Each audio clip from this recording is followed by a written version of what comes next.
भारतीय पोल्ट्री किसानों और व्यवसायियों, क्या आप जानते हैं कि अमेरिका में आज से करीब 15 वर्ष पहले तक पोल्ट्री उद्योग में लाखों स्वतंत्र किसान वो हजारों छोटे छोटे हाथ शामिल थे।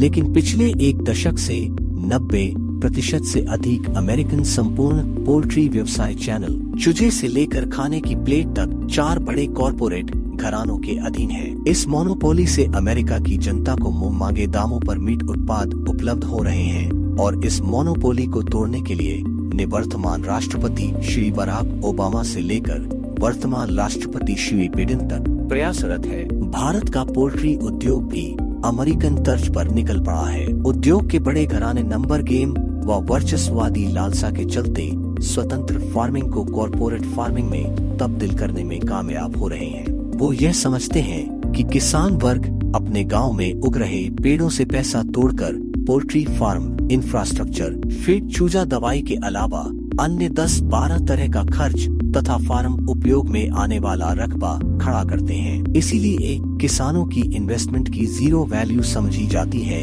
और पैदावार अच्छी होने पर 5 से 7 रुपए किलो खैरात में देना प्रथा चल पड़ी है। बड़े घराने सरकारों व पॉलिसी निर्धारकों को यह साबित करते हैं कि भारत के पोल्ट्री इंटीग्रेशन व्यवसाय में कोई खामी, पुलिस केस और शिकायतें नहीं है। इसलिए इसके नियंत्रण के लिए किसी नियमावली की आवश्यकता नहीं है, जबकि हकीकत यह है कि इसमें कई पुलिस केस किसानों पर दर्ज है। सरकारों को निरंतर अवगत करवाया गया है। इसी क्रम में देश के जाने माने पशु चिकित्सा विज्ञान विश्वविद्यालय गुरु अंगद देव, लुधियाना, पंजाब ने किसानों की शिकायत पर इसकी वास्तविकता को जानने के लिए रिसर्च कर रिपोर्ट पंजाब सरकार को सौंप दी है। विश्वविद्यालय ने अपनी रिसर्च में पाया है कि पोल्ट्री ब्रॉयलर कॉन्ट्रैक्ट फार्मिंग किसान व स्वतंत्र फार्मिंग किसान दोनों को लागत के दाम नहीं मिल रहे हैं और एक रोड मैप सुझावित किया है। आइए वार्ताक्रम में 23 दिसंबर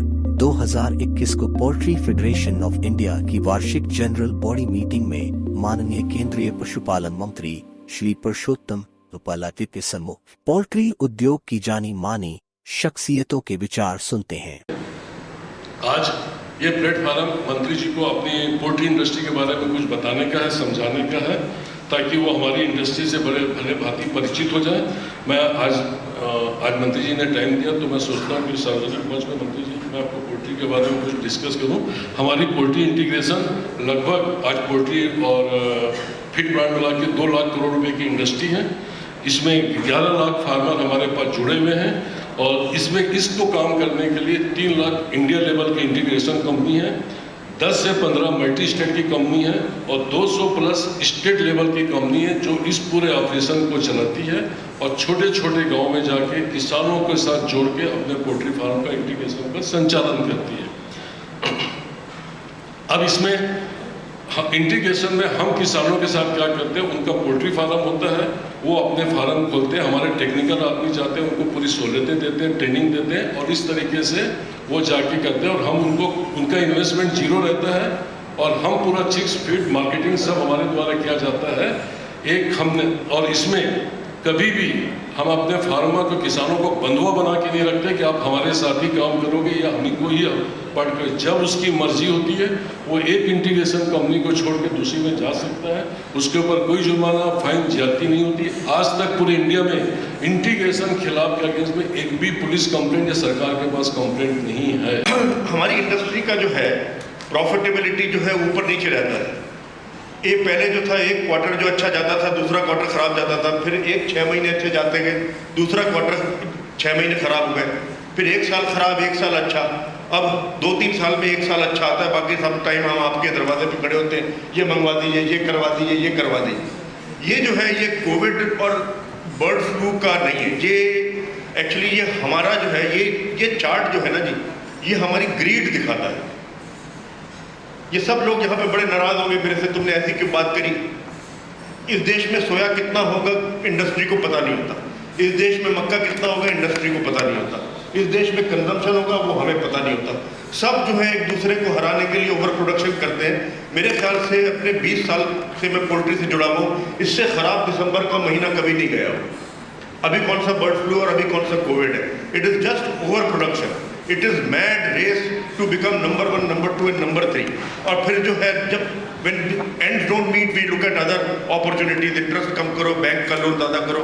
तो I think this is a very very important chart which industry has to introspect. ये हमारा चार्ट है, ये सरकार का चार्ट नहीं है। एक चुटकुला सुनाया था जी मैंने क्लास वर्क के अंदर कि मेरा ननिहाल है जी हरियाणा में, तो हम बच्चे थे जब ननिहाल जाते थे तो एक लड़का था बड़ा शरारती था, वो काला था, तो तब उन दिनों में कालू कहते हैं, आजकल कहते हैं तो कोई कंप्लेंट कर देगा, तो कुछ भी गड़बड़ होती थी वो कालू के नाम धर देते थे। Of course he is a very senior officer now. हम फूड इंडस्ट्री के कालू हैं, मतलब चिकनगुनिया है वो हमारी प्रॉब्लम है, बर्ड फ्लू आए वो हमारी प्रॉब्लम है, कोरोना आए वो हमारी प्रॉब्लम है, वायरस सुना और उन्होंने पोल्ट्री खानी बंद कर। हम इतना नुकसान करते हैं सर, हम इसमें ये 2 लाख करोड़ की इंडस्ट्री, हम 1% ये इंडस्ट्री इस इंडस्ट्री की इमेज इंप्रूव करने के लिए, इसकी PR करने के लिए खर्च नहीं करते। उसके लिए भी हमें ना कोई और चाहिए कि कोई और अकाउंट है हमारी प्रॉब्लम सॉल्व करे। कि भाई हेमा मालिनी खुद ही कह दे या माधुरी दीक्षित खुद ही कह दे कि यार तुम वो चिकन खाओ। हम औरों का इंतजार कर रहे हैं कि वो सोल्यूशन निकाले। हम 1%, अरे 20 आपका एक बर्ड फ्लू आता 10-15 हज़ार करोड़ रुपए तो आप ऐसे ही कमा देते हैं, इतने अमीर लोग हैं, लेकिन 1% आप खर्च नहीं कर सकते, 1%। तो मित्रों अंत में मैं ये कह रहा हूं कि अभी चॉइसेस 2 हैं। Either you have to become very very smart and sharp producer of animal protein, और you have to become a very very good seller of value added products. I don't think, and I have been seeing this industry for last 10-15 years, that there are companies which can do both the things. Of course it will happen, but point is I don't see that capability right now. लेकिन मैं एक और prediction करके जा रहा हूँ, अगर आपने यही चीज़ें करती रही कि कभी ईद कभी रोज़े, कभी ईद कभी रोज़े, कभी भूखे कभी खाने को मिल रहा है, ये वोलेटिलिटी रही, तो ये इंडस्ट्री जो है पहले फेज में 18-20 कंपनियों के पास जाएगी, फिर उनसे भी नहीं चलेगी तो ये 4-5-6 बड़ी मल्टीनेशनल के पास जाएगी, हम उन सब के लिए काम करेंगे, और once they have this oligopoly then they will dictate whatever they want. So this will be the future in 10 to 15 years if we don't start correcting now. बहुत बहुत धन्यवाद, थैंक यू।